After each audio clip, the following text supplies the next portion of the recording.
हरे कृष्णा। आज के इस वीडियो में हम आपको सुनाएंगे फाल्गुन मास की पूर्णिमा यानी फाल्गुन पूर्णिमा की कथा, जिसे फाल्गुन पूर्णिमा के दिन सुनने से व्यक्ति को पापों से छुटकारा मिलता है, साथ ही सुख समृद्धि में वृद्धि होती है। माँ लक्ष्मी की कृपा से धन लाभ के योग बनते हैं। हर साल फाल्गुन पूर्णिमा को भक्त और वैष्णव अधिक उत्साह के साथ मनाते हैं, क्योंकि इसी दिन होली का त्योहार भी मनाया जाता है। इस दिन गंगा, यमुना आदि पवित्र नदियों में स्नान और दान जरूर करना चाहिए। पूर्णिमा तिथि पर श्री हरि के संग माँ लक्ष्मी की पूजा अर्चना करने का विशेष विधान है, जिससे भक्तों की हर मनोकामना को भगवान श्री हरि विष्णु पूरा करते हैं। साथ ही इस फाल्गुन पूर्णिमा का व्रत करने से व्यक्ति को सभी दुख और कष्टों से मुक्ति मिलती है। इस दिन होलिका दहन में अग्नि की परिक्रमा करके भगवान विष्णु से कष्टों को दूर करने की प्रार्थना की जाती है। धार्मिक मान्यताओं के अनुसार फाल्गुन पूर्णिमा के सर्वाधिक शुभ चंद्रदेव की पूजा करने से भक्तों को मनोवांछित फल की प्राप्ति होती है। आपसे प्रार्थना है कि ये कथा अंत तक अवश्य सुने, क्योंकि अधूरी कथा सुनने से पाप लगता है। और कथा शुरू होने से पहले हमारे चैनल को सब्सक्राइब करके एक बार कमेंट्स में दिल से जय श्री लक्ष्मी नारायण अवश्य लिखें। भगवान श्री हरि विष्णु और माता लक्ष्मी इस कथा को फाल्गुन पूर्णिमा के दिन सुन रहे सभी भक्तों की सारी मनोकामनाएं पूरी करें, उनका जीवन धन धान्य सुख समृद्धि से भरे। तो आइए अब शुरू करते हैं फाल्गुन पूर्णिमा 2025 की कथा। तो प्रेम से बोलिए श्री गणेशाय नमः। फाल्गुन पूर्णिमा के दिन पूर्णिमा की कथा से पूर्व होलिका दहन की कथा का श्रवण किया जाता है। सतयुग में महर्षि कश्यप और उनकी पत्नी यानी प्रजापति दक्ष की पुत्री दिति के गर्भ से दो भयंकर राक्षसों का जन्म हुआ था, जिनके नाम थे हिरण्याक्ष और हिरण्यकशिपु। हिरण्याक्ष का अंत भगवान श्री हरि विष्णु के वराह अवतार ने किया था। राक्षस हिरण्यकशिपु इसी कारण भगवान विष्णु को अपना घोर शत्रु मानता था, क्योंकि विष्णु भगवान ने ही हिरण्यकशिपु के भाई का अंत किया था। राक्षस हिरण्यकशिपु के पुत्र थे प्रहलाद, जो जन्म से ही महान विष्णु भक्त थे। प्रहलाद जी जन्म से ही विष्णु भक्त कैसे बने, इसके पीछे भी एक कथा है। जब हिरण्यकश्यप की पत्नी कयाधु गर्भ से थी, तो उन्हें देवराज इंद्र ने बंदी बना लिया। वो कयाधु को लेकर अमरावती जा रहे थे, तभी मार्ग में उन्हें देवर्षि नारद मिल गए। नारद जी इंद्रदेव के साथ कयाधु को देखकर बोले, देवराज आप इन्हें लेकर कहाँ जा रहे हैं? ये सुनकर इंद्रदेव ने कहा, हे देवर्षि, कयाधु गर्भ से हैं।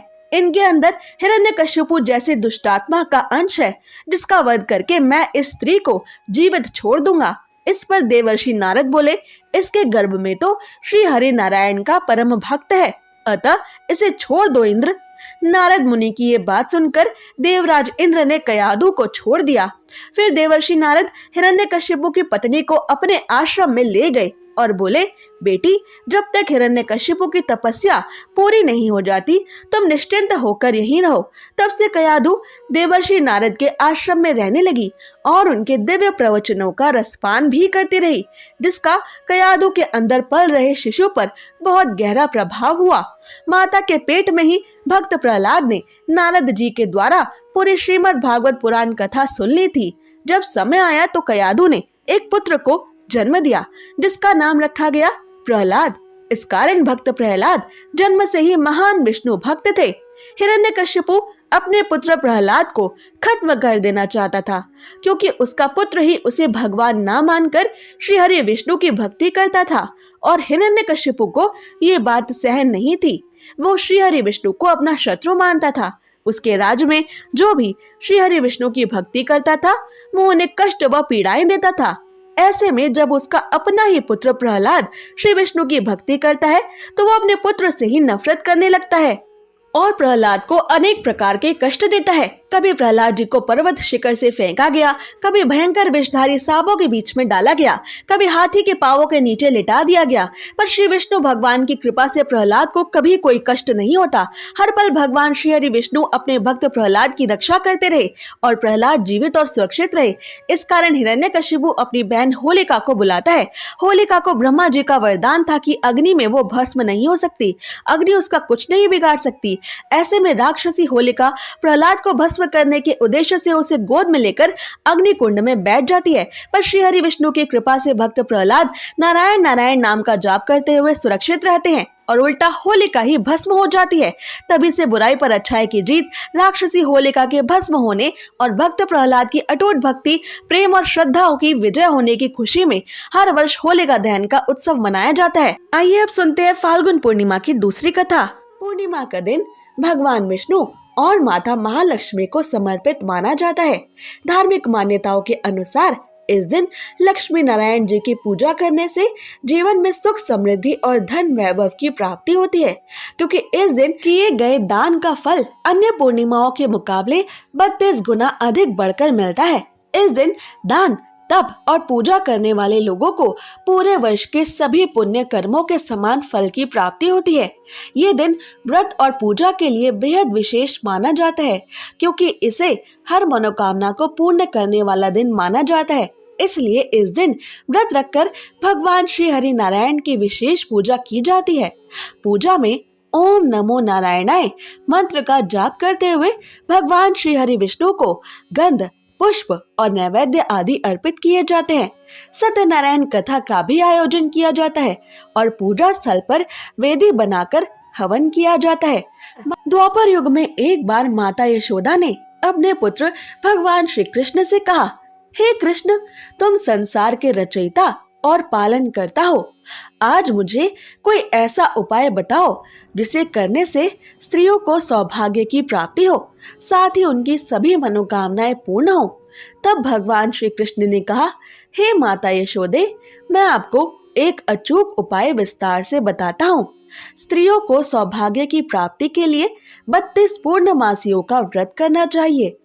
इस धरती पर एक राजा थे जिनका नाम चंद्रहास था। वे अनेक प्रकार के रत्नों से परिपूर्ण कांतिका नामक नगरी पर राज्य करते थे। उसी नगरी में एक धनेश्वर नामक ब्राह्मण था, जिसकी स्त्री अति सुशील और रूपवती थी। उस ब्राह्मण के घर में धन धान्य आदि की कोई कमी नहीं थी, लेकिन उसकी कोई संतान ना होने की वजह से वो सदा दुखी रहता था। एक दिन उस नगरी में एक तपस्वी आया। वो तपस्वी उस ब्राह्मण के घर को छोड़कर सभी के घरों से भिक्षा लेता था और अपना पेट भरता था। एक दिन तपस्वी भिक्षा का अन्न प्रेम पूर्वक एक नदी के किनारे बैठकर खा रहा था कि तभी धनेश्वर ब्राह्मण ने वहां आकर उस योगी को ये सब कार्य करते देख लिया। धनेश्वर ब्राह्मण उस योगी के पास जाकर बोले, महात्मन, आप सभी के घरों से भिक्षा लेते हैं, लेकिन मेरे घर से आप कभी भिक्षा नहीं लेते, ना ही आप कभी मेरे घर आते हैं। मैं इसका कारण क्या है, क्या मैं जान सकता हूँ? तब योगी ने कहा कि निसंतान के घर की भीख पतितों के अन्न के तुल्य होती है, और ऐसे में जो पतितों का अन्न खाता है वो स्वयं भी पतित हो जाता है। चूंकि तुम निसंतान हो, इसलिए मैं तुम्हारे घर की भिक्षा नहीं लेता हूँ। योगी की इस बात से धनेश्वर ब्राह्मण को बहुत अधिक दुख हुआ और वो उस योगी के पैरों पर गिर पड़ा और कहने लगा, हे महाराज, कृपा करके मुझे पुत्र प्राप्ति का उपाय बताइए। मैं पुत्र ना होने के कारण बेहद दुखी रहता हूँ। सब कुछ होते हुए भी मैं खुश नहीं हूँ। आप मेरे इस दुख को दूर करने का उपाय बताएं। ये सुनकर योगी कहने लगे, हे ब्राह्मण, तुम चंडी देवी की आराधना करो। योगी के कहे अनुसार धनेश्वर ब्राह्मण ने मन में जाकर चंडी देवी की उपासना की और उपवास किया। चंडी देवी ने 16वें दिन उसे सपने में आकर दर्शन दिए और कहा, हे धनेश्वर, जा, तेरे पुत्र होगा, लेकिन वो 16 वर्ष की आयु तक ही जीवित रहेगा। लेकिन यदि तुम दोनों स्त्री पुरुष 32 पूर्णमासियों का व्रत करोगे तो वह दीर्घायु को अवश्य ही प्राप्त करेगा। प्रातः काल तुम्हें इस स्थान के समीप ही एक आम का वृक्ष दिखेगा। उस पर चढ़कर एक फल तोड़कर शीघ्र ही अपने घर जाना और वह फल अपनी स्त्री को खिला देना। ऋतु स्नान के बाद वह स्वच्छ होकर भगवान शिव शंकर का ध्यान करके उस फल को खा लेगी। तब शंकर भगवान की कृपा से उसको पुत्र हो जाएगा। धनेश्वर ब्राह्मण ने ठीक वैसा ही किया जैसा चंडी देवी ने बताया और उसकी स्त्री गर्भवती हो गई। देवी माँ की कृपा से उन्हें एक अत्यंत सुंदर पुत्र प्राप्त हुआ, जिसका नाम उन्होंने देवीदास रखा। दुर्गा जी की आज्ञा अनुसार धनेश्वर ब्राह्मण की पत्नी यानी देवीदास की माता ने 32 पूर्णमासियों का व्रत करना प्रारंभ कर दिया। 16वां वर्ष लगते ही देवीदास के माता पिता को चिंता होने लगी कि कहीं उनके पुत्र के इस वर्ष प्राण ना चले जाएं। धनेश्वर ब्राह्मण ने देवीदास के मामा को बुलाया और कहा कि देवीदास 1 वर्ष तक काशी में जाकर विद्या अध्ययन करे, ऐसी हमारी इच्छा है। इसके साथ में तुम चले जाओ और 1 वर्ष के बाद इसको वापस लौटा लाना। इस तरह देवीदास को एक घोड़े पर बिठाकर अपने मामा के साथ काशी पर भेज दिया गया। धनेश्वर ब्राह्मण ने अपने पुत्र के दीर्घायु के लिए भगवती दुर्गा की आराधना और पूर्णमासियों का व्रत करना शुरू कर दिया। इस प्रकार 32 पूर्णमासियों का व्रत उसने पूरा किया। कुछ समय बाद मामा और भांजा देवीदास किसी नगर में रात बिताने के लिए ठहरे हुए थे। उस दिन उस गांव में एक ब्राह्मण की कन्या का विवाह होने वाला था। जिस धर्मशाला में वर और उसकी बारात ठहरी हुई थी, वहीं देवीदास और उसके मामा भी ठहरे हुए थे। संयोग से कन्या को तेल आदि चढ़ाकर मंडप आदि का कृत्य किया गया तो लगन के समय वर को धनुर्वात हो गया। तब वर के पिता की नजर देवीदास पर पड़ी और उन्होंने सोचा कि ये तो मेरे पुत्र के जैसा ही सुंदर है, मैं क्यों ना इसी के साथ अपनी कन्या का लगन करा दूं और बाद में विवाह के अन्य कार्य मेरे लड़के के साथ पूर्ण हो जाएंगे। ऐसा सोचकर वर का पिता देवीदास के मामा के पास जाकर बोला कि तुम थोड़ी देर के लिए अपने भांजे को हमें दे दो, और उसने अपनी योजना उन्हें बताई। तब उसका मामा कहने लगा कि जो कुछ भी मधुपर्क आदि कन्यादान के समय वर को मिले वो सब हमें दे दिया जाए, तो ही मेरा भांजा इस बारात का दूल्हा बनेगा। ये बात वर के पिता ने स्वीकार कर ली और इस तरह से देवीदास का विवाह उस कन्या के साथ हो गया। पत्नी के साथ वो भोजन ना कर सका और अपने मन में सोचना लगा कि ना जाने ये कैसी स्त्री होगी। लड़के को ऐसा करना सही नहीं लगा और उसकी आंखों में आंसू आ गए। तब वधू ने पूछा कि क्या बात है, आप इतने दुखी क्यों हैं? तब उसने सब बातें लड़की को बतला दी। तब कन्या कहने लगी कि अब हमारी शादी हो गई है। देव, ब्राह्मण और अग्नि के सामने मैंने आपको ही अपना पति बनाया है, इसलिए अब आप ही मेरे पति हैं। अब मैं आपकी ही पत्नी रहूंगी, किसी अन्य की नहीं। तब देवीदास ने कहा, ऐसा मत करिए, क्योंकि मेरी आयु कम है, मेरे बाद आपकी भला क्या गति होगी। इन बातों पर आप विचार जरूर कर ले। परंतु वह कन्या दृढ़ विचार वाली थी। वो बोली कि जो गति आपकी होगी वही गति मेरी होगी। इसके बाद देवीदास और उसकी पत्नी दोनों ने भोजन किया और शेष रात्रि वे सोते रहे। प्रातः काल देवीदास ने अपनी पत्नी को एक अंगूठी दी और एक रुमाल दिया और बोला, हे प्रिय, इसे लो और संकेत समझकर स्थिरचित्त हो जाओ। यदि मैं जीवित रहा तो अवश्य वापस आऊंगा, वरना समझ लेना कि मेरा अंत हो गया है। प्रातः काल जब शादी के कार्य पूरा होने के बाद सब बाराती मंडप में आए तो कन्या ने अपने पिता से कहा कि ये मेरा पति नहीं है और पूरी बात अपने पिता को बतला दी और बारात वापस चली गई। इस प्रकार देवीदास काशी से चला गया। कुछ समय बाद काल से प्रेरित होकर एक सर्प रात्रि के समय देवीदास को डसने के लिए वहां पर आया, परंतु क्योंकि देवीदास के माता पिता ने पूर्णमासियों का व्रत किया था तो उस व्रत के पुण्य प्रभाव से सर्प देवीदास को काट ना सका, क्योंकि पहले ही उसकी माता 32 पूर्णमासियों के व्रत पूरे कर चुकी थी।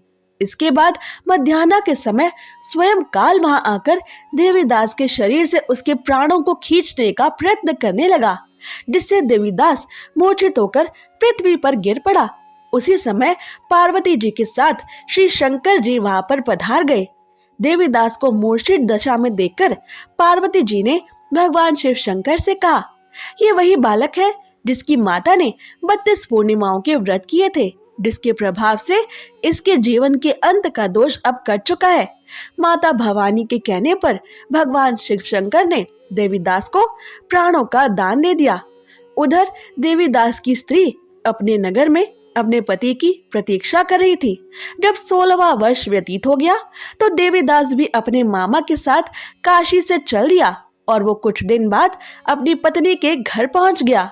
लड़के के पिता ने खूब सारा धन देकर अपनी पुत्री को देवीदास के साथ विदा कर दिया। कथा की समाप्ति करते हुए श्री कृष्ण भगवान माता यशोदा को बताते हैं कि धनेश्वर और उसकी पत्नी की तरह जो भी स्त्री 32 पूर्णिमाओं का व्रत रखती है वो सदा सौभाग्यवती और पुत्रवती रहती है। ऐसी और व्रत कथाएं सुनने के लिए चैनल को सब्सक्राइब करें।